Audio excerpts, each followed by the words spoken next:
És curiós perquè tota una colla de gent, en el mateix moment, vam descobrir que hi havia un fotògraf que es deia Casas. Això ho he anat parlant amb altra gent, investigadors i periodistes, que vam començar a remenar premsa dels anys 30. La premsa dels anys 30 la gent no se l'havia mirat gaire, no? Perquè el franquisme ho havia tallat i després, quan va haver l'oportunitat de començar a recuperar, es va recuperar la Guerra Civil, perquè la Guerra Civil havia sigut un moment tan important que tothom va començar la Guerra Civil. I aquest moment entre el 29 i el 36, això s'ha recuperat posteriorment. Aleshores, quan vam començar a remenar, tots vam veure que hi havia un fotògraf que es deia Casas. Perquè miraves, veies unes fotos i, hòstia, aquesta foto és bona, Casas.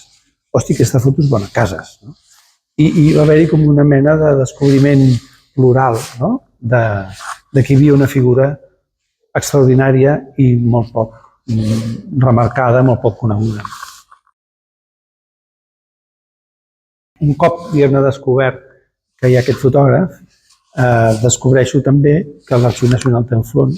En aquella època ja estava digitalitzat, però hi havia uns discos òptics, venies aquí i et posaves en una mena de màquina de microfilms i anaves passant fotos en la màquina aquella. Cosa que era molt interessant perquè, com que era seqüencial, te n'havies d'en passar moltes, no hi havia cercador, o sigui, havies d'anar buscant i anaves mirant. I allà va ser la primera vegada que m'ho vaig mirar. Això fa un munt d'anys, potser més de 20. O 20. I aleshores allà va ser quan vaig començar a conèixer una mica el fons, cosa que no s'acaba de conèixer mai perquè és inexhaurible. Hi ha una quantitat de coses i sempre et sorprèn. Aleshores m'he anat especialitzant en els anys 30 i he anat fent llibres sobre diferents aspectes i sempre anava per al Casas. Feia un llibre sobre la boxa, apareixia el Casas. Feia un llibre sobre la Rosa Maria Arquimbau, apareixia el Casas. Feia una investigació sobre el periodisme als anys 30, apareixia el Casas. I llavors vaig anar fent, diguem-ne, cates ja profundes sobre aspectes concrets.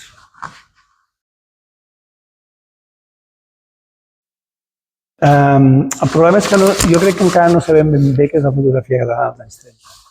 En el sentit de que hi ha alguns grans fotògrafs com Gaspar o Sagarra dels quals no s'han fet retrospectives àmplies ni s'ha fet un estudi aprofundit.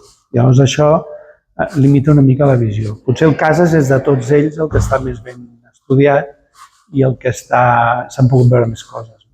El Casas representa un moment entre l'exposició del 29 i la Guerra Civil, que és un moment d'eclosió de la modernitat artística i social de Barcelona i de Catalunya. I llavors ell és el cronista d'això. Com que originàriament ha sigut un periodista d'esports, té una idea molt dinàmica de la fotografia i té una idea molt, diguem-ne, molt contemporània de la fotografia. Per altra banda, ha estat en contacte amb els moviments d'avantguarda i introdueix uns punts de vista que no són els punts de vista convencionals de la fotografia purament informativa. I aquests dos factors li donen una singularitat molt especial. De totes maneres, sempre hi ha un punt d'una certa recança en el sentit de que és una aventura molt curta. Vull dir que és un esclat de modernitat, però és una modernitat inacabada, perquè dura poquíssim. La gent diu, no, és que va haver la Guerra Civil. No, però és que abans de la Guerra Civil el món aquest del Casas ja havia desaparegut. Ell ja, diguem-ne, deixa de fer de fotoperiodista, es dedica a fer de fotògraf institucional, de turisme, de trànsit de Barcelona. És a dir, és una cosa que és molt potent, molt intensa, però que dura molt poc. Quan tu mires les fotografies icòniques del Casas sobre diferents temes i vas mirant de quins anys són, t'adones que quasi tot és del 29-32 o 33, però bàsicament del 29 al 31, que és quan hi ha la revista Imatges i aleshores ell fa un tipus de fotografia ja pensada per poder publicar en uns mitjans. Llavors, com que aquests mitjans fracassen, tanquen, ell es troba sense plataformes, això que hagués pogut ser molt més acaba sent una pinzellada d'una cosa És una cosa molt prometedora, molt engrescadora, però molt excessivament breu i que no acaba de fructificar. És impossible resumir l'obra de Casas en 3 valors principals, perquè sempre ens centrem en aquest món del fotoperiodisme, però la gràcia és que amb exposicions monogràfiques com aquesta que presentem dels joguets van sortint nous aspectes. Per exemple, un aspecte que per mi és molt rellevant i que fins ara no havia aparegut és l'aspecte del món familiar, perquè ell és un fotògraf professional però que té una família de tant en tant de fotos. I aleshores les fotografies de l'ambient íntim d'ell són una descoberta. És un material boníssim. Un fotògraf de primera categoria que retrata la seva filla, retrata la seva dona, retrata el món menestral de Gràcia. I això per mi és una aportació nova. I després hi ha un altre món que també està per explorar, que és el món de la fotografia industrial. Perquè en el moment en què ell és, diguem-ne, després de la guerra no pot dedicar-se al fotoperiodisme, doncs es dedica a fer fotografia industrial per sobreviure i allà hi ha tot un altre món, amb tot un altre sentit. No? És a dir, és un fotògraf que en certa manera no s'acaba mai.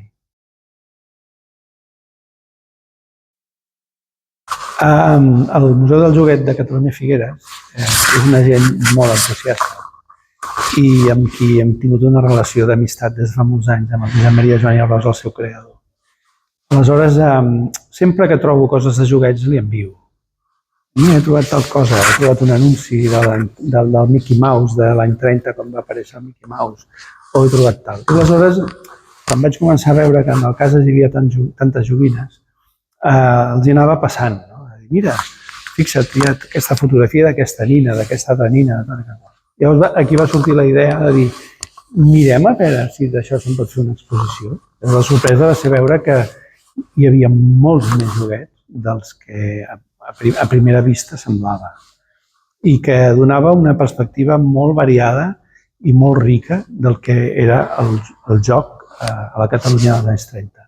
Llavors hi ha des de les fotografies familiars, és a dir, una noia adolescent o ja joveneta que té nines, que encara té nines, que és una cosa molt típica d'aquella època, fins a les fotos de la seva filla Núria, que són una meravella. I per una banda doncs, hi ha aquest món familiar. Per una altra banda hi ha un món de fotoperiodistes, és a dir, ell cobreix els carnavals de l'època de la República, coses singulars com curses de cotxes de pedals per la Diagonal, tot aquest món fotoperiodístic també el reflecteix. I finalment hi ha tot un món que jo crec que toca molt bé perquè és el seu món, que és el món de la gent senzilla.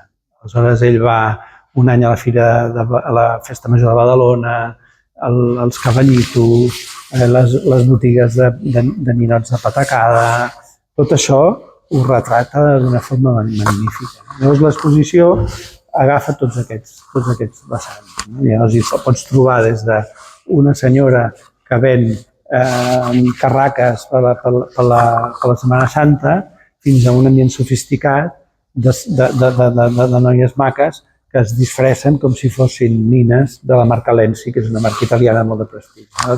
El fet d'haver jugat amb el Museu del Joguet també ens dona una perspectiva nova perquè la gent del museu sap identificar tots els joguets que surten. Aleshores, això et permet situar el context social, l'ambient concret, a quina classe de gent va dirigit això i afinar molt el tema. A mi hi ha una cosa de l'exposició que em fascina, que són 3 fotografies fetes amb estudi. Ell col·laborava a la secció de notícies gràfiques de La Vanguardia i el que tenia, quan La Vanguardia, la portada era una gran foto superben impresa amb hueco gravada. I aleshores va fer una coberta, que ara un amic me la va regalar, l'original, la coberta impresa, el dia de Reis de l'any 36. Llavors fa molt efecte, és una nena amb una habitació de nena rica, amb tot de joguines, I allò és el gener del 36 i al cap de 7 mesos hi havia guerra, amb molt d'efecte. L'altra cosa interessant és que com que la Núria Casas, la seva filla, i jo hi tenia molta relació quan fèiem això, em va explicar moltes històries al voltant dels joguets que surten en algunes de les fotografies, que eren joguets que eren d'ella quan era petita. És a dir, que darrere de l'obra, i de l'obra jo diria d'art, perquè són fotografies que són obres d'art, hi ha una història personal i una història emotiva.